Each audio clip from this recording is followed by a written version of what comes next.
신명기 8장 1절부터 4절까지입니다. 읽겠습니다. 오늘 내가 그대에게 알려주는 명령은 무엇이든지 실행해야 합니다. 그러면 그대들이 살아남아 불어날 것입니다.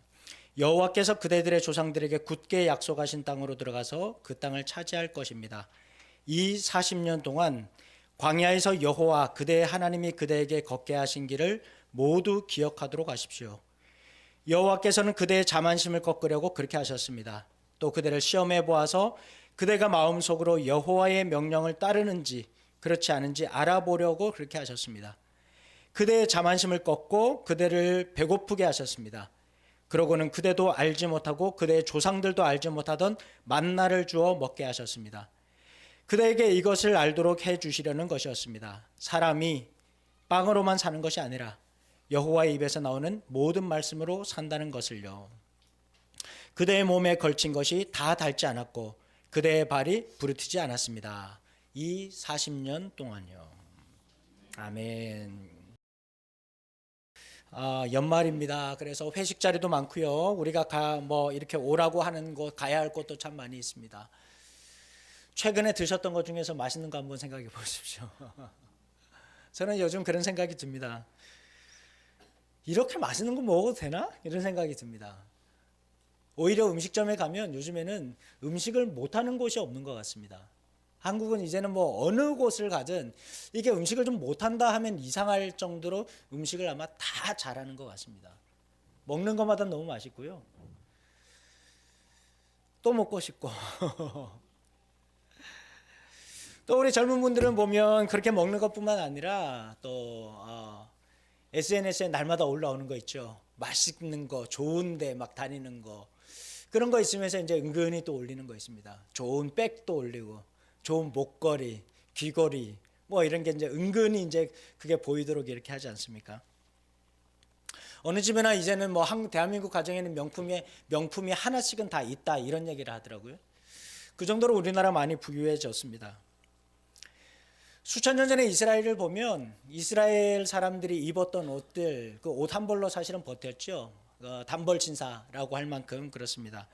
낮 기온이 50도까지 오를 정도로 올라가는데 새벽에는 영하로 떨어지니까 하루의 일교차가 굉장히 심한 지역입니다. 그래서 겉옷을 추위와 비로부터 보호하는 담요처럼 그렇게 두르고 다녔었습니다. 출애굽기 22장에 보면요 이렇게 말합니다. 돈을 빌린 사람이 돈을 갚지 않아요. 돈을 갚지 않으니까 이 시대에 뭐가 있겠습니까? 그러면 이제 담보를 하나 잡아야죠. 뭘 잡겠습니까? 그나마 제일 괜찮은 거 겉옷. 그런데 출애굽기에서 뭐라고 얘기하냐면 이 겉옷을 갖다가 담보 잡는 건 상관이 없는데 해질 때는 돌려줘야 된다 그렇게 얘기해요. 해질 때는 이 옷을 돌려주라 그렇게 얘기를 합니다.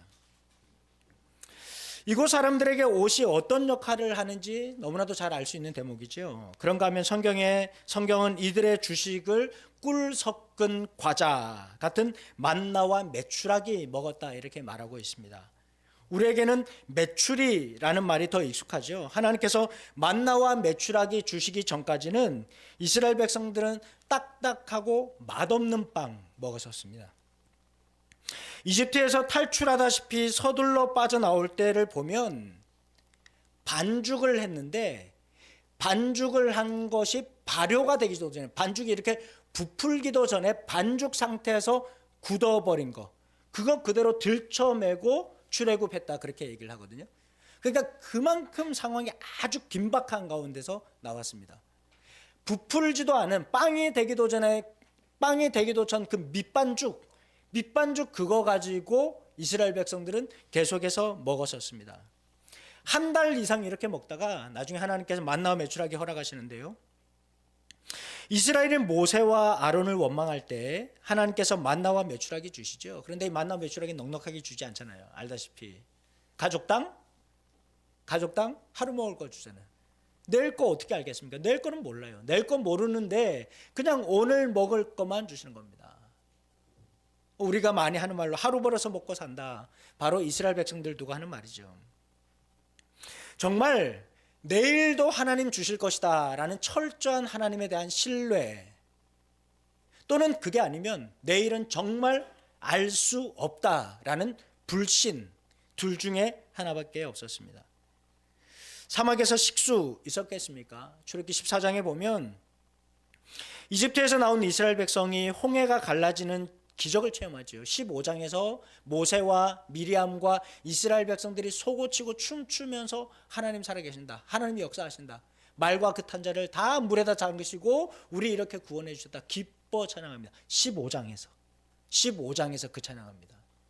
그런데 출애굽기 15장을 넘어가기도 전에 16장이 되기도 전에 이스라엘 백성들이 마라라고 하는 샘에 가는데요, 샘 앞에 갔더니 물이 안 나와요. 물이 없어요. 다시 모세를 원망했습니다. 어떻게 보면 여러분 이런 말씀 볼 때마다 우리 그런 생각합니다. 이스라엘 백성 조변 섞게 한다, 아침 다르고 저녁 다르고, 어쩜 이렇게 방금까지만 해도 하나님 살아계신다 그렇게 찬양했던 사람들이 어떻게 갑자기 이렇게 또 원망할 수가 있을까? 근데 여러분, 홍해를 건넌 다음에 이스라엘 백성들은 사흘 동안 그 떼약볕을 걷는데 물 한 모금 먹지 못했습니다. 이러면 좀 얘기가 달라지죠. 물 한 모금 먹지 못하고 그 사막길을 걸어가는 거예요. 오로지 자기 등에 메고 있는 거, 물 챙겨 나온 거, 급하게 나왔으니까 뭐 제대로 챙기기나 했겠습니까? 그거 먹는 거예요. 사막에서 40년을 보낸 이스라엘 백성들이 괜히 원망하고 불평했던 거 아닙니다. 어떤 분들은 원망 불평하는 이스라엘이 마치 쌀밥 먹으면서 고기 안 준다 이렇게 뭐 원망하는 것처럼 그렇게 잘못 생각하고 계시는데 그렇지 않습니다. 절대 빈곤 상태였습니다. 밑반죽, 말라붙은 밑반죽까지도 완전히 다 떨어졌습니다. 사흘 동안 물 한 모금 못 먹었습니다. 추위와 독충에 시달렸습니다. 도적대 위협 속에서 옷 한 벌로 몇 년 버텼다고요? 지금? 몇 년이요? 40년. 40년 동안 버텼다는 거예요. 여러분에게 묻겠습니다. 원망하지 않을 자신 있는 분 손 들어보십시오. 원망하지 않을 수 있겠습니까? 어쩌면 이게 그 지도자에 대한 정당한 저항일지도 모르겠습니다. 그런데 성경은 이들에 대해서 뭐라고 얘기할까요? 본문이 기록된 이 신명기라는 말씀을 좀 알 필요가 있는데요. 하나님께서 이스라엘 백성들이 이집트에서 노예 생활하던 것을 이제 데리고 나오시죠. 출애굽 시키셨습니다. 이집트에서 억압, 혹사를 다 견뎌냈습니다. 과거 아브라함에게 약속하셨던 그 시너산의 언약대로 가나안으로 인도해 가실 것이다. 그 약속 하나 믿고 나왔습니다. 그리고 이제 마침내 가나안 땅 앞에 도착하게 되었죠. 그리고 이제 니네들이 저 가나안 땅에 들어가면 어떻게 살아야 된다. 하나님께서 우리에게 말씀해 주신 율법은 무엇이다. 이런 것을 말한 것이 바로 이 신명기입니다. 그래서 신명기에서 하나님께서 주실 땅 이런 말이 34번 나옵니다. 그런데 이 말을 듣는 사람, 지금 모세의 설교를 듣는 이 말을 듣는 사람은 누구냐면 우리 서준이, 하은이 이런 아이들이에요. 출애굽을 경험해보지 못한 세대예요. 광야에서 태어난 세대예요. 그러니까 하나님의 기적을 본 것이 아니라 하나님의 기적을 듣기만 한 세대예요. 저 어렸을 때 저희 아버지 통해서 보릿고개에게 귀에 못이 박히도록 들었습니다. 보릿고개 뭐 먹을 것이, 야 네가 얼마나 잘 먹는지 뭐 보릿고개 알 것 같아요. 근데 경험 못했어요. 다들 저한테 그럽니다. 제가 74년생인데요. 그때만 해도 이제 살만했다고 이제 뭐 제대로 살만했다고 그러더라고요. 제가 볼 때는 우리나라가 90년대 넘어서 살만했던 것 같은데. 모세는 이 아이들을 상대로 해서 그렇게 설교를 합니다. 그렇다면 약속의 땅 가나안 그리고 또 이집트 무엇이 다를까요? PPT 한번 보겠습니다. 신명기 11장 10절 한번 보겠습니다. 10절 12절인데요. 자, 우리 같이 읽어보겠습니다. 시작. 그대가 들어가서 차지할 땅은 그대들이 빠져나온 이집트 땅과 같지 않습니다. 여호와 그대의 하나님이 보살피시는 땅입니다. 여호와 그대의 하나님이 늘 눈길을 두시는 땅입니다. 한 해의 시작부터 마지막까지요. 하나님께서 약속하신 가나안이 이집트와 다른 것은 기후와 농사 측면에서 아주 유리한 부분도 있습니다. 비가 많이 내리거든요. 그러니까 비가 내리지 않아서 그렇게 고생했었는데 비도 많이 내리고 땅도 아주 기름진 그런 곳입니다. 그래서 정말 이곳에 농사하면 농사 참 잘 되는 걸로 그렇게 알려져 있습니다. 여러분 가나안 땅 정탐 갔을 때 어땠다 그랬습니까? 사람들은 네피림이다 그랬지만 네피림 얘기 말고 그 사람들이 메고 다니는 게 뭐라고 그랬어요? 식물이 어마어마하게 큰 것들 메고 다닌다 그렇게 하지 않았습니까? 그런데 여러분 성경은 뭐라고 얘기하냐면요, 그 얘기 하지 않습니다. 성경은 그 얘기를 하려고 하는 것이 아니라 성경이 말하는 것은 그 땅은 하나님이 돌보시는 땅이라는 거예요. 하나님께서 함께 하시겠다라는 것이죠. 이스라엘이 경작하는 것에 있어서 가장 중요한 건 뭘까요? 이스라엘 농사 짓는 데 있어서 이스라엘이 먹고 사는 데서 가장 중요한 건 뭘까요? 비옥한 땅? 아니면 하늘에서 내리는 비? 성경은 그거 얘기하지 않습니다. 성경이 말하는 것은 하나님께서 너희를 돌보실 거라는 거예요. 하나님께서 너희를 지키실 거라는 거예요. 다시 본문으로 돌아가 봅시다. 이스라엘은 지옥 같은 이집트에서 탈출하긴 했지만 생존을 위협하는 사막에서 사투를 벌였습니다. 매일의 일상이 원망이었고 불평이었습니다. 이거 언제 끝나나 40년을 그렇게 살았습니다. 하나님께서는 그때마다 먹을 것, 마실 것, 입을 것으로 그들을 돌보셨습니다. 4절에 보면요, 이렇게 말합니다. 그대의 몸에 걸친 옷이 다 닳지 않았고 그대의 발이 부르트지 않았습니다. 40년 동안 발이 부르트지 않았다. 옷이 헤어지지도 않았다. 무슨 말일까요? 얼마나 좋은 옷, 얼마나 좋은 신발, 아니면 고생을 덜해서 그거 아니잖아요. 뭐 말하려고 하는 거예요? 하나님이 돌보셨다는 거예요. 하나님이 지키셨다는 거예요. 비록 그들이 40년 동안 단벌 신사로 또 양식과 물이 넉넉하지 않았지만 하나님께서는 그들에게 특별한 은혜를 주셨습니다. 왜 하나님께서 이스라엘 백성들 이렇게 고생하게 하셨으며 또 그 고생하시는 동안 하나님께서 이스라엘로 하여금 깨닫게 하신 것은 무엇일까? 2절 3절 PPT 보겠습니다. 제가 준비한 것대로 올려주십시오. 네, 같이 읽어보겠습니다. 시작. 그대를 시험해 보아서 그대가 마음속으로 여호와의 명령을 따르는지 그렇지 않은지 알아보려고 그렇게 하셨습니다. 그대의 자만심을 꺾고 그대를 배고프게 하셨습니다. 그러고는 그대도 알지 못하고 그대의 조상들도 알지 못하던 만나를 주어 먹게 하셨습니다.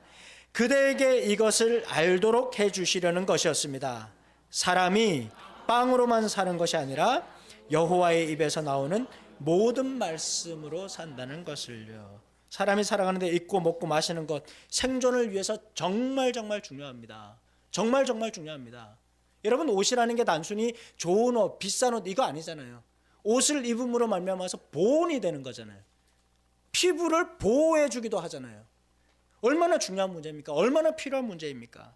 그런데 여러분, 성경은 그게 전부가 아니라고 말하죠. 하나님께서 분명히 사람을 영으로 짓지 않으셨어요. 배고픈 사람으로 만드셨어요. 잠을 피곤해서 잠을 자게 만드셨어요. 그런데 하나님께서는 그게 중요한 게 아니라고 해요. 그것보다 훨씬 더 중요한 것이 있다고 말합니다. 사람은 떡으로 사는 존재가 아니라 사람은 하나님과 교통하는 영을 가진 존재로 하나님의 말씀으로 살아가는 존재이기 때문입니다.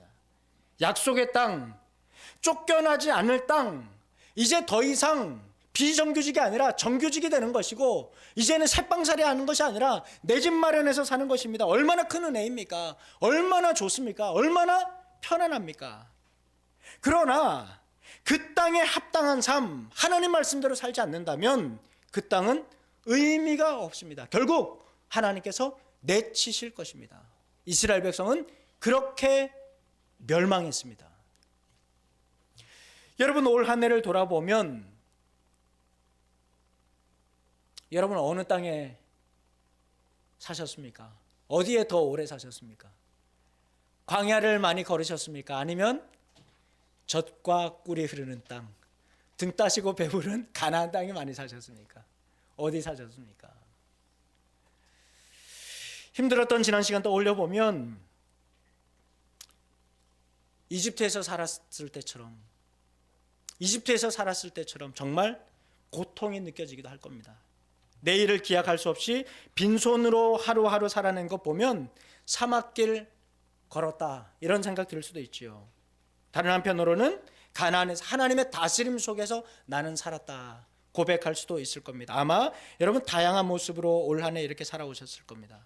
그러나 영적 이스라엘 백성된 우리는 먹고 마시는 것, 이곳이 가나안이냐, 이곳이 이집트냐, 아니면 이곳이 사막이냐, 우리는 땅으로 구별된 백성이 아닙니다.